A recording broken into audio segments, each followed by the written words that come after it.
Do you know that I think Dave likes Unskinny Bop? Poison? Yep. Yeah, who doesn't like Poison? I did sell like $35,000 worth of clothes to Ricky Rocket. You did. You told me a great 16 story now, with your mom in the bookstore. No, Was that it your was mom in the that was bookstore? totally different. Yeah, my But mom. you met him there, My your mom mom. met his favorite band, Def Leppard. Oh, that's it. Sorry, she had the album signed and everything. Yeah, yeah. That was cool. Yeah, I was the concierge salesman for Ricky Rocket at Yes, Merry-Go-Round you did one tell day. me that. Yeah. Every rose has a thorn, John. Well, yeah, I was that thorn. To put a bow tie on the topic of Poison, and Dave is Unskinny Bop. Right. But He Def is Leppard is so cool. And they're not, Unskinny you Bop. know, they're just such a metal band. They're so cool.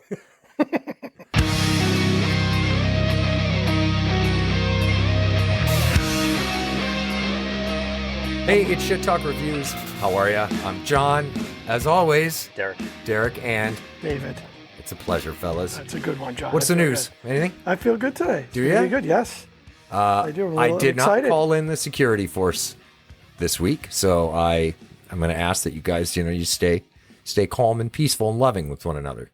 As long as he doesn't set me off, I'll be fine. Is that within your abilities? he's irritating as hell. It's hard. Is it possible that you're slightly irritable? I am irritable today. I won't lie to you, and hopefully this podcast is going to get me out of my funk. Derek he bought me a coffee today, cupcakes for the office. Very generous today. Yeah. Very generous. Very generous today, and so I tried to be kind and giving to get myself out of my funk. Okay, good. So- That's a good step. We're here. That's a good step to where And you we're wanna talking about an album I love. Yeah. Who are we discussing? Urne, A Feast on Sorrow. This is their second album, correct? Second album, yes. Yes, sir. I thought I read somewhere they did an EP somewhere along the way, too. I think there's some EPs that are right? early on, yes. But 2021 was their first album.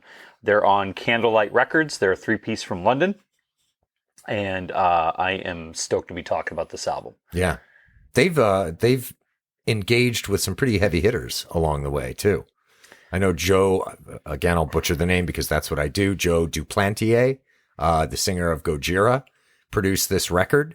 Jens Bogren, I believe, mastered their first record. And if you don't know Jens, he is a big name in the industry.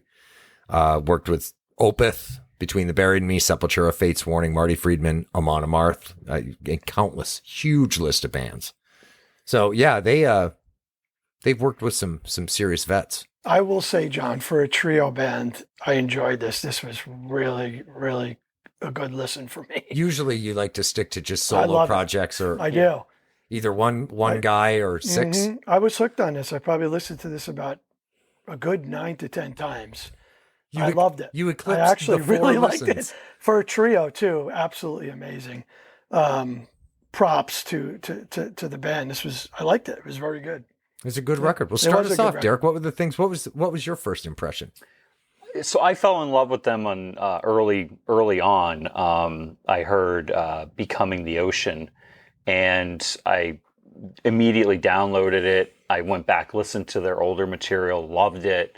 What was interesting for me was I heard, some early Metallica in there. I heard pieces of Pantera. There is pieces of Tool, Mastodon. They everything that's heavy that I like in music is here. And I've talked about my favorite band of all time is Typo Negative. They're gloomy and doomy. This album is about grief and sorrow. And what was interesting about it for me listening through it, we're coming up on the 10-year anniversary of my mom passing, and not to get too personal, but she died in an unfun way with breast cancer, and I had to take care of her. And a lot of the emotions that I felt during that time of helping my mom go and pass away I felt it with Joe's vocals here. It was it hit very close to home, and it felt very much like it's cathartic to know that other people have gone through some of the things that you've gone through. And that's a beautiful thing about music is it can bring people together, and one person's art can be cathartic for another person who's lived through something similar. Yeah. Well indeed. said, Derek. Well said. Naley's vocals on this were unbelievable, but props to Angus Naira and James Cook. They were fucking awesome on this album. Cook especially, just, we'll get into it. I have some songs that were standouts with him, but like I said before, for a trio, these guys are solid. Well, Solid. as you were saying, Joe's vocals on this are Stellar. powerful, Powerful, no doubt. He is exercising some demons here. Yeah. He just lets fly. There's no holding back. The purge, I think I think it is a bit of a purge for him. It's important for artists to be honest, and there is no lacking honesty with what Joe put out there. I mean, you feel every note. You feel. I mean, this is not a mailed in. Like, you could tell there's some records you get it, and it's, you know, the singers are singing it, they're executing, but there isn't an emotional connection. From the start to finish, I was emotionally connected to Joe and what he was feeling. And A Feast on Sorrow, this is a deep record with a lot of melodies, a lot of really doomy elements, a lot of thrash, and this all the way through it, his vocals and his words, his lyrics are just painful and raw and real. And, you know, it's refreshing to see that it's not perfection. I think that was done on purpose, both production wise and as well with his execution. This is raw and real. It's real music, real metal, and it does touch on everything. I mean, as Dave said, you know, you can hear the Tools in there and the Mastodons. I heard a ton of Metallica. I heard even parts that could have been on the Black Album. It just was such a great emotional, thrashy, doomy metal record, and as thorough as can be. I like that he didn't hesitate to bring some cleans in too. No, There's some really nice melodic stuff in there The too. melodic stuff on this was great. At the end, it's a heavy album, but the melodies, the melodics, even the one song on there, but there was Peace. I mean, who expected that on the album? Well, you guys You know know, me. I'm not a lyrical guy, but just reading up about him and what this record's about, you know, you can tell that there's a lot of heart in it, and I think the cleans that he chose to use really strike a nice balance to the super fucking aggressive vocals that he put down here. And I think it speaks to not the story, but to what it is that he's singing about. It brings a little peace to the album. The arrangements on this were fabulous. You got the melodics. With the the arrangements heaviness, are huge. Right? A lot of some song. I think there was 2 songs on this album that were almost 11 minutes. 11 long. minutes. But I noted it. It didn't feel like 11 minutes. I said the exact same thing. You almost were going on a journey, and when it was over, it was, wow, that was 11 minutes. Didn't feel like it. It went. That's by quick. good. Yeah. When you could say that, that's Yeah, you know, to the band. it's a pretty tedious bit of music when you're like, Jesus Christ. Exactly. We're at minute 9 and it doesn't feel like it's ever going to fucking end. I agree, John. That's a testament to these guys. It didn't feel like that. Yeah. Yeah. It was well done. And it's a good, clean recording too. Production wise, it's very well done. Yeah. And out of the gate too. It hit you hard. The Flood Came Rushing is just an emotional, thrashy record. It has some doom elements in there, but right from the get-go where he yells, you know, where do the memories go? Yeah. It's like, all right, get ready for a painful experience, but a really, really fulfilling and cathartic painful experience. Even To Die Twice, it was dark. That was a dark song. But man, did you feel his emotion in that song when he's singing? Yeah. He takes you right in. Yeah, they did some cool stuff, some cool metric stuff in there they'd add in an extra couple of beats per measure here and there. Some really trick stuff that, you know, throws you for a loop, but it's done so well that it plays smooth through it. So it's one of those things, if you're not, most people don't listen to a song and go 1, 2, 3, 4, right. 1, you know. So but counting, not counting, it's smooth. It's not jarring. It works well. It was very well done. It was. And they did that a lot throughout the record. The Flood Came Rushing In, the opener, great song. To Die Twice. typically we get to standouts later, but I love To Die Twice. Me too. That's one of my standouts. It's a great song. I knew you guys would like that because it's heavy. Well, the pedal slides, and I think they're pedal slides. They maybe it's something they're doing with their fingers, but it reminded me of Dimebag. You know, there is a little bit of some Pantera in there, and I don't know if that was done on purpose or not. And you know, some dark atmosphere, but you know, I got some stank face the first time I listened to that. I was sitting there going, yeah, you know, just the like, stank face factor is you know, just fucking fired up about that. the stank face factor is high with this record, which is great. For me, it was the third song in, and I liked it. The first two songs I liked. Me but too. Man, A Stumble of Words. Love the third one. Great song. Yep. Shit. Was that a fucking great song? And that was one of the 11-minute songs, if I remember right. Yep. I mean, that guitar riff in the beginning just hooked me. I was hooked. I heard in that song, A Stumble of Words, like old Death, you know, riffs in there. Interesting. And I've been on a Death. I know you have. All year. I've been just, when I'm not reviewing stuff, I've just been listening to a lot of Chuck and Death. And I heard from some very distinct riffs in there on that track, and very emotional, melodic. You know, emotion is just ever present on that track. Mm-hmm. Angus James Cook on that song, too. I was just going to say, unbelievable. Well, they all do great work. But Angus's guitar work on there, I picked up some. Again, none of the comparisons that we make with other bands. It's not like they're saying they were trying to emulate that band or whatever, but it sort of has those feels. And I picked up some of his guitar work. Got me thinking about Queensryche. You know, the Operation Mindcrime album, Mindcrime. The beginning of that song is fucking solid. Yeah, It's awesome. And James does some great stuff, switching back and forth between straight ahead feels and like swing feels. It's a great song. The Burden, I assume you guys love that song. That was a dark, heavy song. Yeah, look, I'll put it out there. There wasn't anything on the album that I didn't like. I agree. Agreed. From top to bottom, there was not one bad song on this album. Yeah, it's a strong record. Yeah, for sure.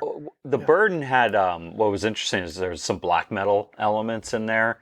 And then in between Joe purging, I heard it then go thrashy. I mean, there was some stank face where I was just sitting there going, oh yeah, you know, going up and down the road, you know, just thrashing out. But I liked even the black metal parts that were in there in that song as well. The arrangements were great. Awesome fantastic. how they did it. You guys know me. I hate genres because I suck at them. I And I know. don't know as many as I guess I'm supposed to know and all that. But what genre? You're our genre guy. What genre would you put this in? I can't. Well, and I think that's what you.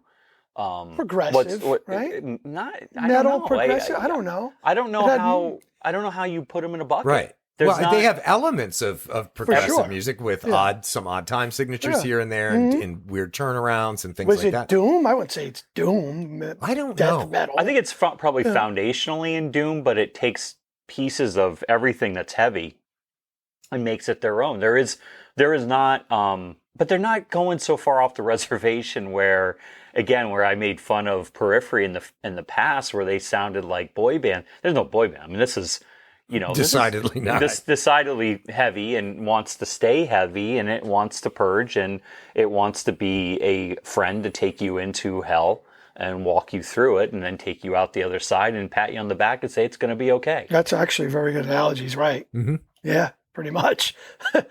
Unlike last week where they just wanted you to go straight to hell and burn. Have you gotten over that? Yeah. I'm all right. I'm good with that. We've moved your on. pulse is back now. Not about the fact that you did zero research and you phoned it in. We've Not moved that. on, man. Yeah. But let's for a second, let's give Dave credit, because we shit on him an awful lot, because there's a lot to shit on. But he actually showed up. He had a piece of paper this week. He listened to it. I loved it. He was an adult. He acted like a true fucking adult and participated in something we're passionate about doing for our 3 fans. Yeah. Derek actually posted on social media. He had like a crew of people that were ready to meet up with you in Boston. I bet. And I'm happy to say I think that he should probably rescind that order. I'll be honest with you. The first 2 songs, I liked them. Once I heard A Stumble of Words, I was hooked. Hooked from that point on. So it was good. Yeah. That was great. You know. Let's get to standouts. I mean, we're kind of fawning all over this record. What were the ones that made you guys really get excited? We know a couple of them. I'll start with the To Die Twice and A Stumble of Words were my definite standouts, but The Long Goodbye, Where Do Memories Go? That happened to be another 11-minute track. So it's another epic journey, but man, there's so much power in that fucking song, vocally and instrumentally. There's Room to Breathe. It's a lovely piece of music. And John, both 11-minute songs didn't sound long. They were both great. They go by quickly. Yes, they do. Yes. So those are the ones that really jumped out at me. Go ahead, Derek. To Die Twice, love it. A Stumble of Words, A Feast on Sorrow, love that song. I really, melodic, then demonic. It's just all over the place. And then the Long Goodbye, Where Do the Memories Go?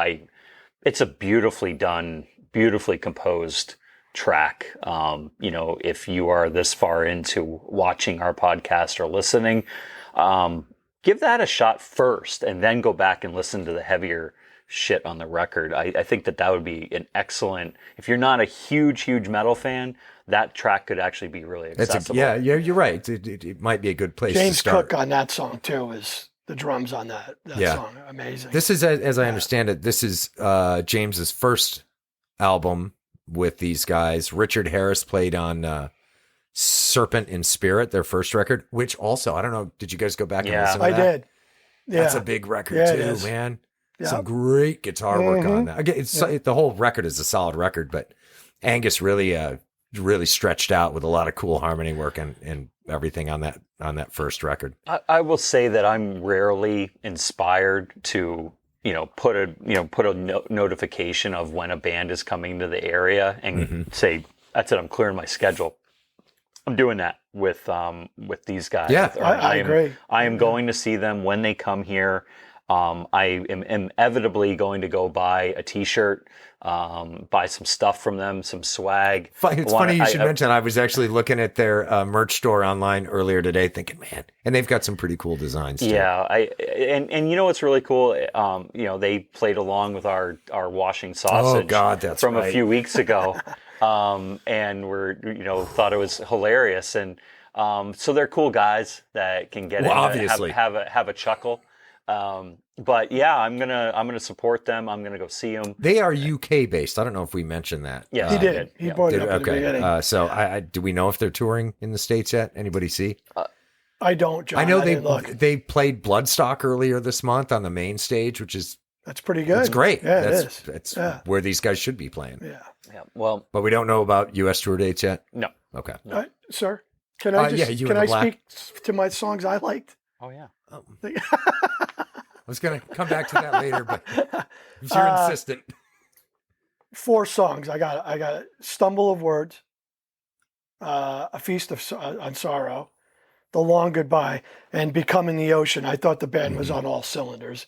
Angus and that's the band was solid, but him specifically on that was solid throughout. Phenomenal job. So, and that's 4. Honestly, John, Derek, I could have picked them all. I like them all. Yeah.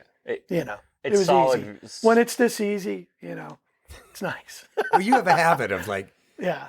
Dave, what are your standout tracks on any given record? And I give you a list. Out of 11 tracks, I like the first 10. Well, sometimes that happens. On this one, it happens. So.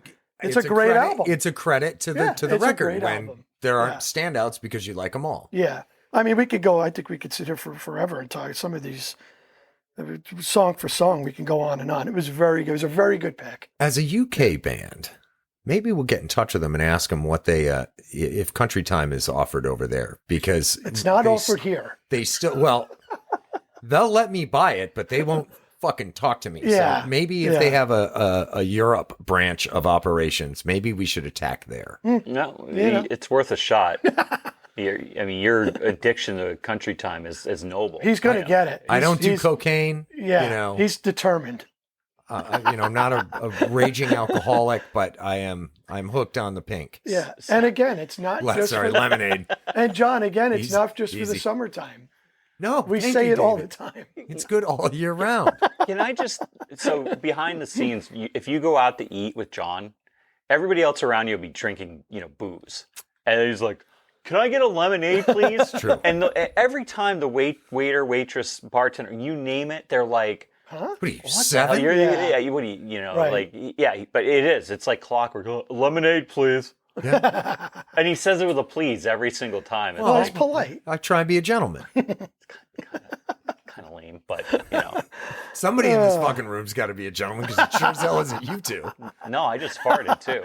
Ah, So you're fucking hotboxed. No, this was good though, guys. Derek, this was a great pick. Definitely on my it was playlist. a good pick, sir. Well Yeah. done. Yeah, and I will tell you, this will definitely be in my top 10 for the year. I've had That's a hard saying time. something. Yeah, it is. Yeah, I'm. It might be right at the top. We'll see. I continue to hear more every time I listen to it. And what was interesting too is I've had a hard time pulling myself away from this album to listen to the stuff that we're actually reviewing because I like it that much. It's got a lot of staying power, and again, there's just a lot to hear. I keep hearing something new every time I listen to it. So I'll probably listen to it on the way home. What did you think of Peace? Did that just throw a complete curveball at you guys for that minute? Was it like, holy shit, where did this come from? Because I was like, not expecting that. It did, but it didn't Yeah. because it's a well laid out, well thought out Yeah. album. I would have liked it to start with that song. Well, Or, you know what I mean? Or end. Right, Derek? I was serious. I would. I'm at a loss for words. I mean, in the end of the day, I've been listening to bands that have done classic guitar and Yeah. mellow stuff since I was 10. I remember Testament would always have some kind of classical guitar thing somewhere within their albums. And so it's not anything that's new. It's an interlude, if you will.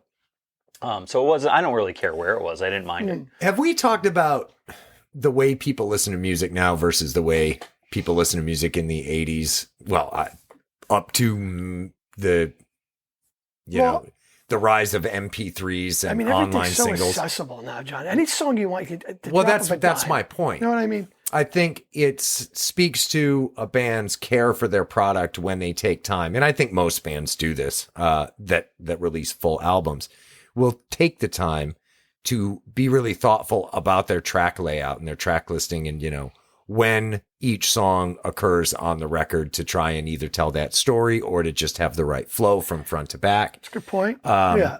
And it speaks to what you were saying by, potentially having somebody listen to the album closer first. Mm-hmm. I don't know. I mean, I'm old enough and we're all old enough to be album oriented listeners where you either put the vinyl on or put a cassette in maybe and listen to the first side and then listen to the, the second half. Right. And with the ease of which, you can grab music and listen to stuff anymore, it's more about singles, listening to it one at a little It's a piece great here, point. here You're at a time. definitely not getting that anymore. The days of listening to an album throughout, unless you're that's what we do, and listen to these throughout. But if you're just a young kid or whatever, you're probably picking the hits and not listening to the rest. But right? I'll say this: I have fallen prey to that mentality too. I have gotten away from it since we've been reviewing albums because I want to hear it the way the artists intended it to be heard, front to back. Let me ask you this: both is pick an album you really love or an album you couldn't wait to come out. Periphery, 10 tracks. You listen to all 10. You go back and listen to the album. A month goes by, 2 months, 3 months go by. You're going to listen to the full album again, or you're going to pick the songs that you really liked. That's what you're really saying. Yeah. For I me, guess as that's like the a Van question. Halen fan, Yeah. I'm listening to the whole album top to bottom. So I let's don't say care. Van Halen released an album that has largely all good songs on it, but a couple that you didn't like. So after that first month or two of listening to Yeah. it, do you go back and skip? I'm letting it roll. I would listen You still to let it roll because even I'm though a you don't love fan, it. just Yeah. like you are with Periphery and he is with Typo.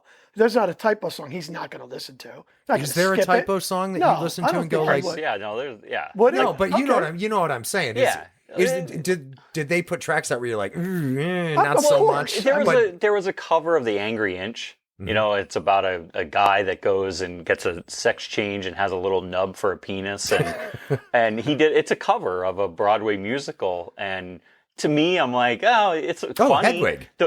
Yeah, Hedwig and the Angry Inch, right? yeah. The first time that I listened to it, hysterical, loved it. It's a great joke, right, to have in the middle of the record. But now, years later, I love Peter. But I'm like, yeah, the Angry Inch is funny then. It's not funny now. Boom, on to the next.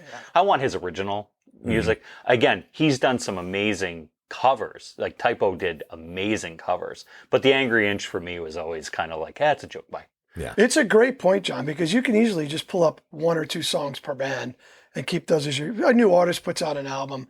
What's his name? Post Malone, right? Here's a guy puts out some good stuff, but you're probably only going to listen to his top few hits. You're not going to go back and listen to other stuff. I don't know. It's a great point. We all have our like guilty pleasures. I mean, there's some songs from bands that I will listen to and I just love them. Like From Yesterday by 30 Seconds to Mars, I think is a great rock song. I love that song. Yeah. So I will listen to that, but the rest of the album that is on there, I'm like, yeah, no. It's just nowhere near From Yesterday. So I think that it's really matter of opinion, feeling. I mean, I will listen to Pink Floyd's Momentary Lapse of Reason. Front to back. There you go. That's a perfect. The Wall, right? Yeah, the Wall. Yeah, right. I won't listen to The Wall all the way through, but that's just personal preference. Again, to bring that point back. But Dark Side of the Moon, I will listen to that front to back.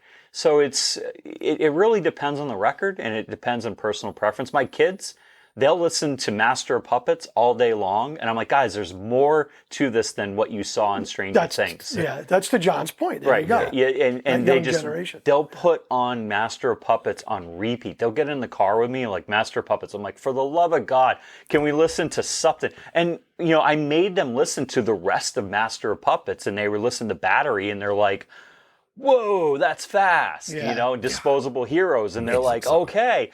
But it took me literally having to strong arm them because they're so geared towards hammering the one thing that they like over and over and over again. Well, that's what he was saying. Yeah. And they're growing up in a time when everything is single based, everything's bite sized. Yeah.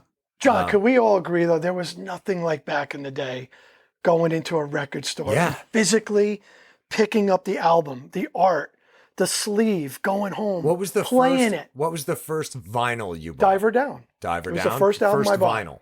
Yeah. It might have been a Dio record. I think it was Dio. Okay. The first one I bought, the first one I got was Motley Crue. Yeah. The first one I bought, however, was Business as Usual by Men at Work. You said and that. I stand by that album. Yeah, it's a great album. I lie about Dio. It was the Ghostbusters soundtrack on vinyl. Ray. Wow. Ray. Yeah. I was young, but my mom had a record player. I actually got, fun fact, I saved my mom's vinyl. She was throwing them out. Ooh. And I'm like, there was Rolling Stones, Steely Dan, the Eagles, Jefferson Starship, a bunch of stuff. So I lifted this big giant case up and ended up getting a hernia from it and had to have hernia operation saving my mom's vinyl. But in there, and I remember it now, in there was, I had to have Ghostbusters on vinyl when I was like 8, 9, 10, I don't know. Was it Parker or something? Ray Parker Jr. That's it, Ray Parker Jr. Yeah. Awesome. But John, you know what else? Not to get off track, but we can relate to this. Before MTV came out, right? You had no visual of these bands. Right. Van Morrison, Tom Petty could have walked in here and you'd think they were a client. You'd have no idea who they were, yeah. Right? Yeah. So it was nice when MTV came out and you got a visual, you got to physically pick up an album. It was such a great time. There's a whole different era shift right there. You look at, kids who are, I don't know, maybe up to 25 years old or whatever, their MTV experience was real night world. and day. It's real world. Yeah. Yeah. It's no really videos. awful reality shows. Yeah, it is awful. My experience with MTV was Tawny Katane and Samantha Fox. Yeah, right. There you go. Yeah.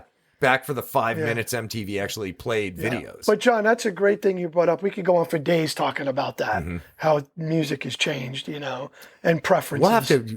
We've got some conversations with some of the bands that we've reviewed coming up, where we've got the pleasure of talking to one from the North soon, and be interested to get their takes. Yeah. Let's hear it from the horse's mouth. Sure. How much thought goes into track layouts. Especially for somebody like him who does everything. Yeah. For sure. Yeah. Yeah. Well, back to Urne. Nice job. Yes. Well done. Well done. No doubt. A great record. It was a great pick. Yeah. And we're excited. And listen, open invitation. You ever want to come in and talk? We will gladly have you on. I would love to see these guys live. Love to see them live. And please come to the States too. Well, they're all over the UK in December. So, did you find some? I did. Yeah. All right, good. Well, while you're finishing looking up dates, let's put numbers to it. David, Oh, this was fabulous. I get an 8.5 all day long. Yeah. That's Yeah. good number. Yeah, I gave it a 9. I mean, I don't foresee myself not listening to this for a very long time. I really enjoyed it. Yeah, I'm at an 8.5 too, and I'm edging above that 8.5 because it's such, and the passion, the fucking passion with which he put these vocals down it's, I don't know if you can see it. But, yeah, the hair's standing up. Yeah, Naley, he nailed it on this one. He for sure. really did. And I Yeah. feel, I know a lot of where the emotion came from was due to, personal tragedy in his family. I don't know the details. It's not my business. So I feel bad that he had to go through that. But it makes the best songs, doesn't it, John? The Some of that result is dark here. stuff, no doubt. It's Yeah. such an emotional and passionate performance by him. Yeah. And fortunately, the rest of the guys in the band certainly matched that with their performances. I really do hope, and Candlelight is a fair record label, that they submit this, for some kind of end of the year awards and they get some kind of nomination, because you should get rewarded for coming to the table buck naked and just Laying it all exposing out there. yourself. Yeah. Not in a sexual way, but in a grief-stricken. Not like Dave would. Not the way Dave would, the way he does every goddamn day. I mean, you guys don't even know what it's like. It's just incessant. But for him to really lay bare the pain and put it on an audio form for us to all consume and live with him. It's amazing. It really is. It is amazing, and I can't say it enough. So many bands want to make the perfect record all the time that sometimes the emotion of the music is lost. The emotion's here. Spot on. And if you haven't heard the record, go listen and get ready to go on a journey. It's an emotional, painful journey, but goddamn, is it fulfilling. Well said. Mm-hmm. Yeah. I'll tell you what I like about it too. Another thing I like about it is it's not perfect. It's not perfect. No, it's not meant to be. But that's okay. That's okay. Of course it is. That's not to say there's anything bad about the record. Mm-hmm. Those imperfections are what give things character, I think. And that's not to say that there's a ton of character on this record in that regard. It's a great record, but it's raw and it's well produced, but it's raw. Yeah. And you can feel the emotion of every song. And we don't get that with every album that we talk about. Yeah. And we've done it again here. Yeah. The shit talk in the room is at a minimum. Why? Yeah. Because we all really like the record. I think Derek said it 1,000 times before. If you just stay true to who you are, if you're a band and stay true to who you are, you'll never have a problem, right? I think that's I mean, Dave, that's life. Be true to who you are as a person in business, with your family, be honest, and be true. It's a testament. People are going to be more drawn to authenticity than they are somebody who's trying to put up a fake facade, whether it's in business life or music. And I think that being bare and open about grief and loss makes people like you. And again, that's back to that word authenticity. And this is as authentic a record as you're going to find. Good. On that, I don't have anything else to add. No. Do you want to know what's next? Said. Yes, I do want to know what's next. All right. I hope you guys like it. A band out of Orange County, California. Atreyu. I hope I'm pronouncing it right. Okay. You familiar with these guys? Romantic vampires. Yeah. So they got an EP, 8 songs. The moment you find your flame is what we're. The moment you find your flame is what we're going to be listening Awesome. to. Is right, the I'll album send that out. is it's out now, right? Are we in pre-release? Here's the Is deal. it It's EPs. There's 8 songs. I don't know if there's more coming out to it, but there's 8 tracks on this. And I hope am I going to say a word? I'll let you guys decide what you think about it. So that'll be next up.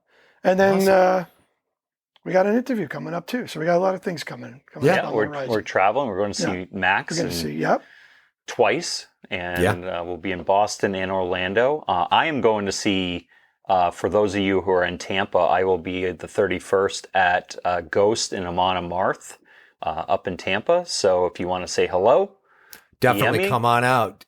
Derek will be in the show. Dave and I will be in the parking lot licking our wounds because we didn't get an invite. You didn't get an invite. My wife and I are going, and I'm planning on throwing Sarah into the pit for Amon Amarth, and she's going to raise her horn and just rock out. She loves Amon Amarth. She Okay, good. I thought maybe like she was not a fan. No, We're just gonna, like, Sarah, that's it. Sarah, Marriage isn't going well, huh, Derek? No. I'm gonna throw her in.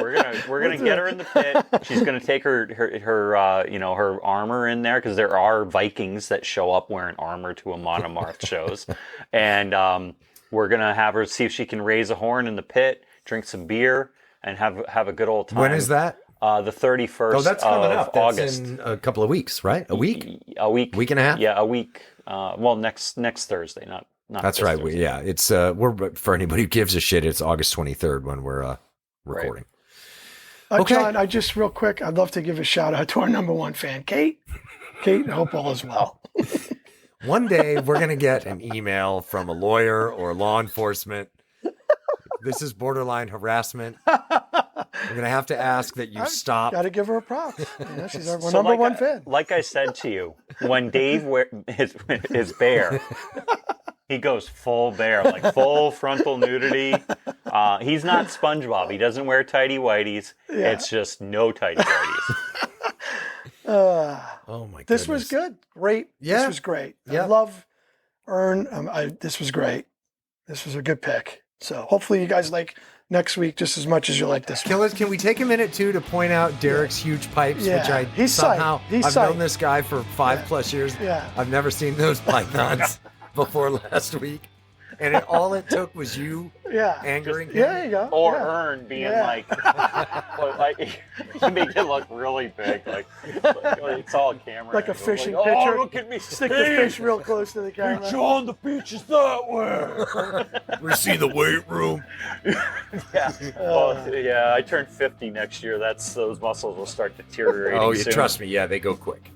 All right. On that note, let's wrap it up. It's always a pleasure, fellas. Look forward to this. Thank you, John, next week. as always. All right. See ya.